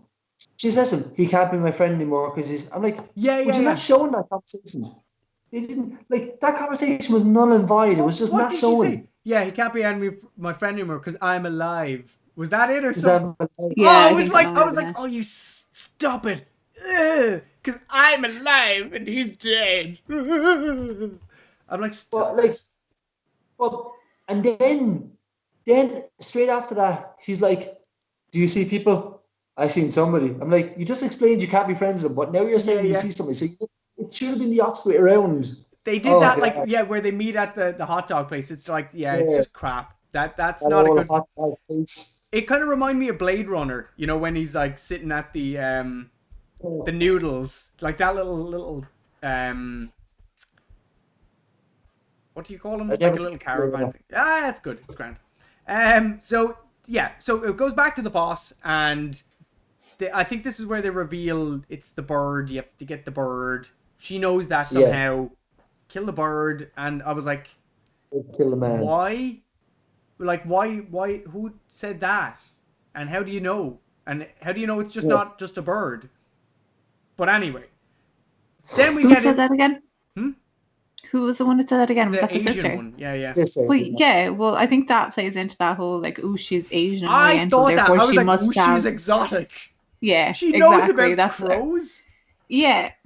Again, but that's legend and myth and. But that's the thing. Spiritual belief sort of thing. That's never explained. That's never explained. That it's like she's mythical. Like that's such a low bar of a stereotype. It's like if they put down like an Irish guy in there, the guy with red hair. It's like, oh, we need to find some drink, and then the camera pans around to the ginger guy. It's like that's low balling it. Yeah. Like, oh, Paddy'll know. It's like, the Asian person will know about all the crow myths. Absolutely. Sure, the crow myths. But that's what you have to take from this. It's visual and it's cliche. It's not. It's bad cliche. That's not even a cliche. Asians knowing about crows because they're mythical. Crows aren't even mythical. It's like Norse. Bring me a Norseman, and then maybe But do it. even in Norse mythology, I don't think that's what the crow does. I think the crow is something to do with Odin, isn't it? Yeah, but at least he can see through the crow's eyes and things like that, can't he? Like if they I did a think so. Norse thing, that would have been interesting. But anyway, So I flashback. have something to say.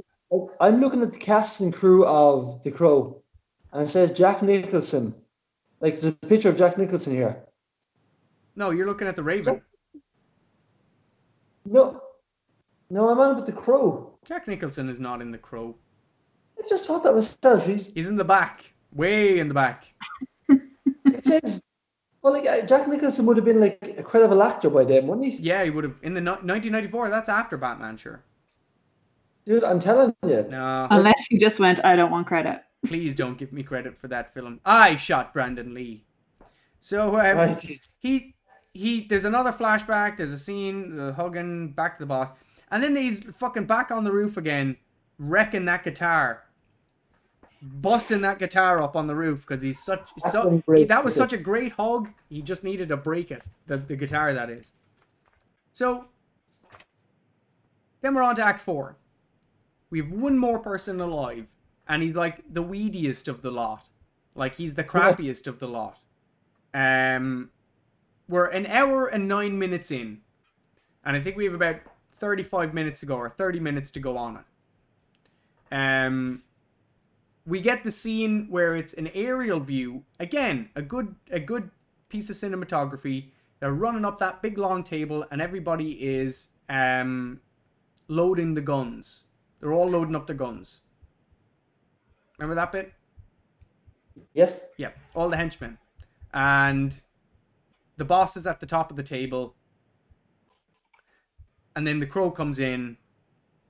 And then there's kind of like a Kill Bill style shootout, Yeah. effectively. Yeah. Which was grand. There's not really much to comment on, unless you guys want to comment on that. You know, the gunfight was grand.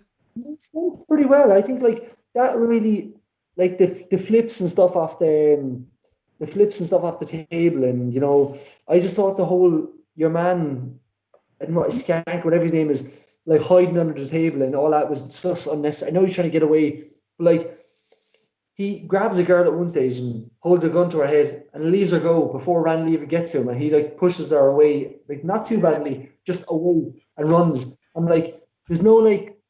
I don't know if there's any direction there. My like, problem by this stage is that there's no tension at all.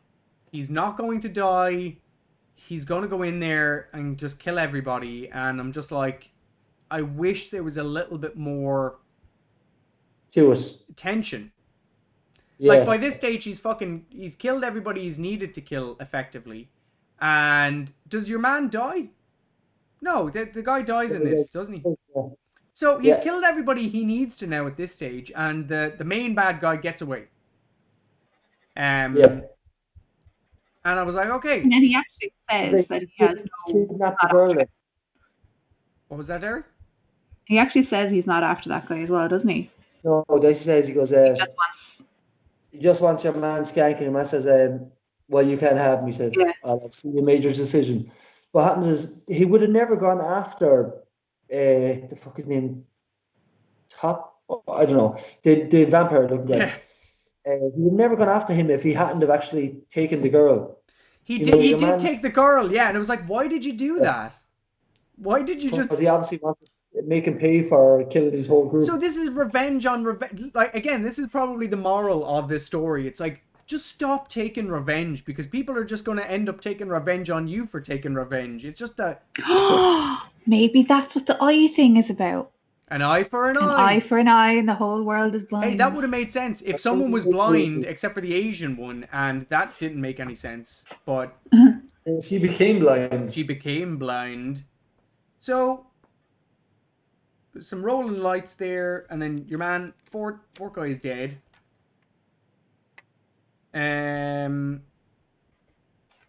Yeah, I'm down here. He captures the girl for reasons. For reasons. Oh, there she is. Get over here. And then he gets sight. Oh my god. So right, they get to the church, And the crow is there for some reason. Why didn't the crow sit on top of the roof and just hang out there? I don't know. The crow had to get inside that church and hang around for everybody to be able to aim guns at him, apparently. Yeah. The boss has like this machine gun scope thing, and the church is about the same size as this room. Like he's up in the pew or in the pulpit kind of thing, aiming down, like trying to get this crow, and then the Candyman guy is there. Oh, this is the endless guns scene, is it? They just there's a lot of endless bullets. Yeah. So 90s. And then like he has this a sword guy has like battle. 2 revolvers, but he shoots about 60 bullets. It's ridiculous. But again, that didn't bother me. I have no problem with the infinite guns. I can deal with that. It's an act, like by this stage I've kind of gotten over the fact that it's not a superhero film. It's an action film with a guy that's athletic. You know. But at this part, right, they're basically all in the church, and about 2 foot away, there's Brandon Lee delivering some flowers and having a lovely flashback. And it's like, what are you doing? And then his flashback kind of spurs him back into action, and he turns around and goes, oh yeah, that's the reason I'm here. And he kind of hops into the church, and there's a sword fight. There's a bit of a sword fight.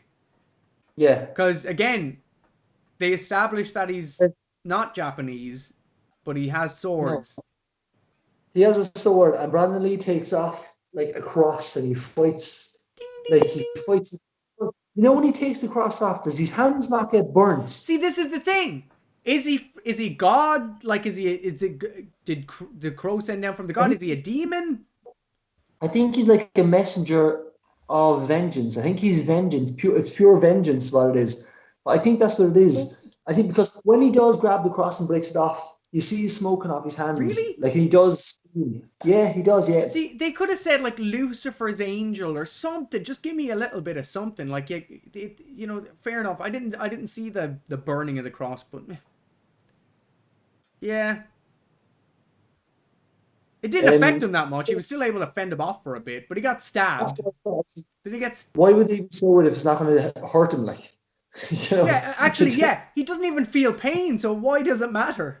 So then the crow gets shot, like the actual crow, but it's still not dead, even though that bullet would have blown the thing up. He gets shot in the leg. In the leg! Oh, my crow leg! You see it hobbling, yeah, you see it hobbling. Along. But that's the thing. So this invalidates the fact that you have to get the crow to get at Eric Draven, because the crow isn't dead. So do you just need to hurt the crow so you can kill Eric Draven? Like, where does the magic end now? Like, it clearly doesn't need to die. It just needs to be wounded. Why was that established? Well, see, I suppose the crow doesn't die. Now out loud, it doesn't make any sense. Because if the crow died, it would take away his power. But the crow's alive. So if the crow gets injured, he takes away his power. So if the crow dies, does another crow come along? Because there has to be a balance. So does another crow come along and resurrect that crow? And then resurrect Brandon Lee? Like, where's the balance? Like, what balance? Good and evil? It's just like, oh, they have to restore the balance. It's like, what if they die before the balance is restored? Does something happen? Well, say they want to restore they want to right the wrongs, what they say at the very start of the movie. So, but that's a very a walk on an ice situation. Very like vague. That's like, what does that mean? But that's fine. But then don't make the crow vincible, where it can just die, because then it could just be rolled over by a car. It's not a magic crow. It's just a crow. A crow. A crow. Imagine if the film was called A Crow. A crow. A crow. So the cop has the revolver and a flame. So the cop bursts in. He's here to save the day. He has a flare gun launcher in one hand and a revolver in the other. Why not? Like, fine. Why not? That's cool. I'm with it. I like Ernie Hudson. Hudson, yeah. So he comes in and he's like, "Yeah, I'm here to save you. I got this launcher thing and a revolver. Bang, bang, bang." And there's a sniper. He gets shot up in the... No, what he does is he's like, I'm here to save the day, and Brandon Lee's like, no, let me Stay go. It's behind. like, I can't let you go. I'll go. And he looks up the stairs, and your one just goes bang, and he goes, oh, I can't go on anymore. So, I told you to stand behind me. but Brandon Lee then goes, actually, I feel a bit better now, and then he goes up the stairs anyway. It's like he could have just done that in the first place and avoided this man being shot. But okay, that's fine. And this is where she gets her eyes plucked out, right? Yeah. Yeah. She's she said some stuff and some things. What do you remember what she said? I don't have a clue what she said. It's Ooh, like a whole. spooky exotic Asian language. Oh, I'm terrified. She knows things about the crow. It wasn't even. It wasn't even. It was so non-important that I didn't even. Please don't kill At that me. Yeah. at that stage, I was kind of like just waiting for it to be like, because I can't remember like the last time I saw it. So when I was watching it, it seemed a lot longer than it was. Like the movie's only like an hour and a half long or something, and it seemed like a lot longer of a movie. Yeah, I agree with that. Well, yeah. It actually didn't feel long. Like I said, I was never bored at any part in it, but it just felt like I was like, could have done it better. Could have done it better. But then Simpsons did it. Simpsons did it. Then we have roof fighting. We're Yeah. getting on top of the roof of the church, and What else? I've some cheesy Yeah, bits you happening never had here. no. You never had no roof fight, no. But there's a model church. I've had a fight in a church, but the model, they do a really good model of the church, and then they superimpose the guy walking across. Very well done. I like that bit. And Brandon Lee like snaps the spire off of a church to fight him. Yeah, that's when he burns his hands. But isn't it electric? Doesn't like thunder come down? Thunder. I have no idea. I know it's that his hands get burnt. Yeah, it's like an electric spire or something. Like starts fighting with him, and he stabs him, and then like Brandon Lee gets a bit of one-upmanship on the bad guy by giving him 30 hours of pain at once. Yeah. What the fuck does that even mean? 30? I get it. It was about your one line in the bed, but like, why didn't you just give him 70 hours of pain? Like 30 hours of pain. 30, Jesus, man. Is that you that's in pain? But 30 hours of pain at once. Yeah, but that kills him. Well, no, he falls off. Falls and gets impaled. That part I liked. That part I actually thought was really good, with the blood was coming out the gargoyle's mouth. That was cool, and I think it was one of the only parts in it with actual kind of fake blood. Like that was cool. Like they cut out of it, like they had it for 2 seconds and then cut. Yeah. You know what? It would have made a lot more sense then is the fact that if he was a vampire, then he could have had the big spike up through, and that would have made a lot more sense as well. I say there was a plan. Like there must have been. Obviously, he was supposed to be. No, he was definitely supposed to be a vampire. But like, I'm convinced like a lot of this movie was shot with him being a vampire. So like they just. But there's a part now where Brandon Lee dies. Yeah. But what if he didn't die? When he completed his mission, that was the whole point. But what happens? The movie. He doesn't disappear or anything, though, does he? He does with her. They go back into they're able to rest now, her and him. That's why she comes to him. And it's like, that's kind of, it's like she shows up at nowhere wearing a white dress. Yeah. And like it was kind of like, the whole movie is ridiculous, but like, you know what I mean? It fit the movie again. And what I don't understand is, because you know when you see her appearing to him and he's in bits against the thing, and then all of a sudden it cuts to the coffins and everything are in the ground. All the soil has been laid back down. Like, it's never like he has left. Yep. I'm like, so who put the stuff back? The crow, one by one, with its beak.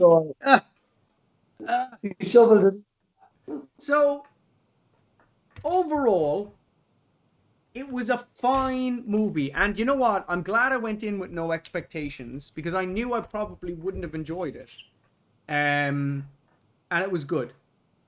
At the very least, I found it was good. Okay. I will give it a 5 out of a 10.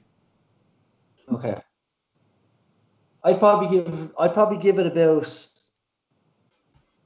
Yeah, I'd probably give it like a 7, a 7? high A high 7, 7. high 7. I was gonna say high 5, but then I realized I'm gonna say because I just enjoyed it. It was brought me back to when I watched it first, and I really just enjoyed it for like. If you're gonna try and pick a movie apart that I wouldn't try because I just like it's whole fucking plot holes everywhere. But like if you're watching it for what it is, I'd probably give it a 7. But like if you're taking it apart, like we've had a conversation, now I'm looking at it like story wise and stuff, it's a fucking 3. It's a Like 3. like I don't it's I don't so want to I don't want to ruin the film on you, but You did no, and I'd watch it again, and I enjoyed it because it is what it is, and it's not. I don't think it's trying to be a fucking big story driven movie. It's just a fucking action movie, is what it is. It's like an early version of The Expendables. well, no, Oh, but see, it God. tried to make me feel things, and it really did a bad job of it. And that's my problem. It was like expecting a lot out of me and for Yeah, those stereotypes to work, or those plot pieces to work. And I was just thinking the whole entire time, but I really don't care. They didn't spend enough time on asking the audience to do you care about any of the characters? no. Well, there you go. That to me right there is a failure in the movie itself You because know, they have. I liked the police officer, but did I care about him? He didn't even seem bothered he wasn't a detective anymore. He was just like, Oh, whatever. well, like I just because Ernie Hudson could do anything, he Hmm. could be in any movie, and I fucking care. That's just him, like as a person.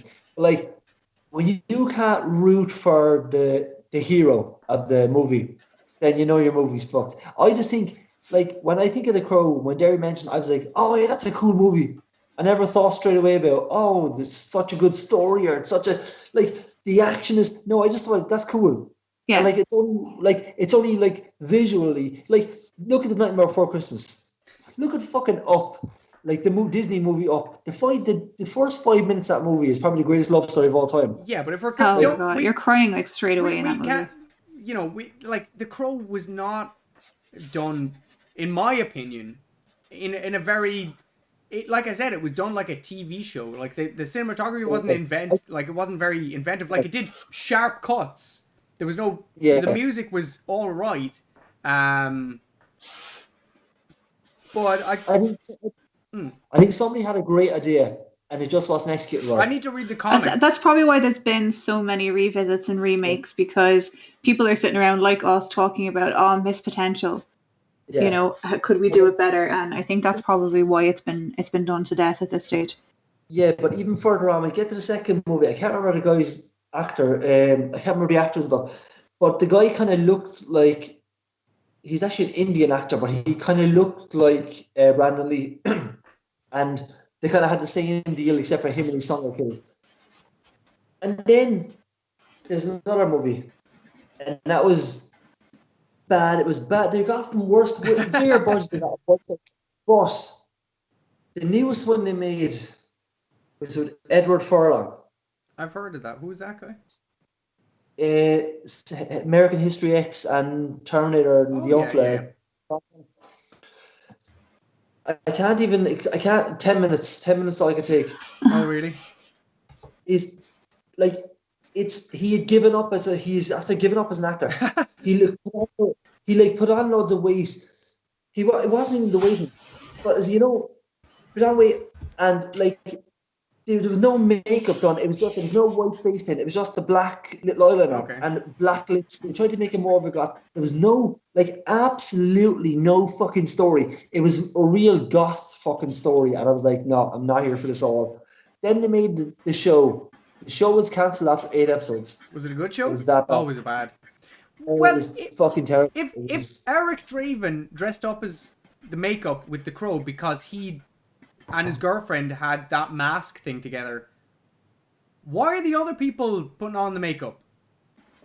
It's actually the second from the second one what happens it's actually scarred on Shaman's Oh, face. okay. It's when he comes back he's actually like white because he's dead, and your man, there's no explanation in Edward Furlong's one. There's no explanation. Yeah. He just goes and he walks, like, it's even worse because he just walks along the street and finds a black fucking picks it up and looks in the mirror and sees like a clown, like, and he just starts drawing it. And I'm Yeah. like, that's not even an explanation. That's worse than any of the fucking films that I've seen. Like, it's just terrible. It's so fucking bad. Well, that's the thing. And I like Edward Furlong. I would have liked to you know what? This movie is a movie that needs to be remade. You know, one of those movies where you're just thinking there's so much going for it, but it just needs a good remake with you know, who would suit that role now? Joss Whedon. Joss Whedon? Like, Ew! Give it the Buffy treatment. No, Has I mean, the nostalgia effect. Who would play the Crow? Oh, who Yeah, plays? God, Joss Whedon is a Jason big... Momoa is screaming to play that role. Oh, no. And I don't understand why. No, I don't. Jason He's too Momoa- muscly. You need a skinny Yeah, chap. he is crying out. He's doing a Ryan Reynolds Deadpool on it. He is trying to get this movie made, and he is trying to be the star. No, I wouldn't like him now because he's too buff. Like, what's the point? He needs to just go off and fucking jump in the sea as Aquaman for himself. Yeah, he's Fuck off. Aquaman. You can't take the Crow Get in too. the sea.